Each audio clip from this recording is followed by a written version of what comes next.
Over this past week, there were a ton of crazy games from game winners to insane defense down the stretch, but in all of this, there were also some questionable decisions that really dictated the outcome of certain games, and I want to go through them and show how basketball IQ plays such a big impact and how improvisation is so important during these times.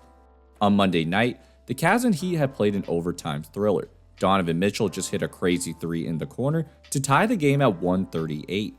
So with just 0.4 seconds to go, there's not much the Heat could do besides throw it up to the rim, but they run a very fantastic play. Norman Powell first clears out of the play, but more importantly, Jaquez goes to the corner, which then pulls Cleveland's big man Evan Mobley away from the basket. Then finally, Davion Mitchell sets a backscreen for the athletic Andrew Wiggins to go to the rim, and there's no one there to defend that dunk. Now, most people criticize the Cavs for their poor defense, and this wasn't good coverage at all, but the reality is that everyone just followed the play. Dean Wade stuck with Norman Powell, Evan Mobley was just following Jaquez, and the less athletic Sam Merrill didn't go with Wiggins because he can't jump with them. With that said though, this is where thinking about the situation goes a long way. The priority here is to protect the rim, so if Powell's already running away, there's no reason for Dean Wade to follow him past half court. And for Evan Mobley, he's at the rim so that he can protect the lob, so when Jaquez goes to the corner, Mobley could just stay in the paint because it's almost impossible to get a 3-pointer off in 0.4 seconds, let alone make the shot. Yes, it's hard to fault anyone for just sticking with the game plan, but the truth is that coaches can only anticipate so much, and that's why players that can figure these things out on the fly make the big bucks. Which then leads us to Friday night.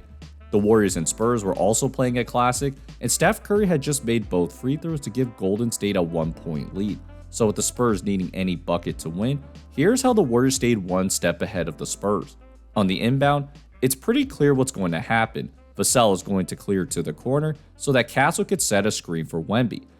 But notice how GP2 is on Wemby. The Warriors did that because they anticipated that screen was coming, and when Wemby curls, now Draymond Green is able to switch onto Wemby. So instead of going at one of the best defensive players, they put it in Fox's hands instead, and he can't make the jumper to win the game. So, a lot of people were wondering why the Spurs didn't give the ball to Wemby, and the big reason is Green had done a fantastic job on Wemby through their 2 matchups.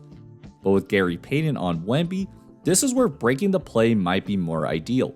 Instead of having him curl off the screen, maybe they just tell Castle to go to the corner to pull Green away from the rim. Or heck, even if that doesn't work, you can run pick and roll with Fox and Wemby to let Green switch onto him, and Wemby could then be at the rim for the rebound, something that he did just 2 possessions prior against Jimmy Butler. But that's not really a coach's decision at that point.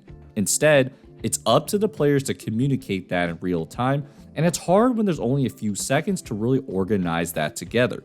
And this is where experience and basketball IQ play such a big factor in these high leverage situations. So, hope you guys enjoyed this video. If so, please feel free to like and subscribe. There's still a few days to get the Patreon on a 40% discount. Besides that, hope you guys are having a great day, and I'll see you guys next time. Peace.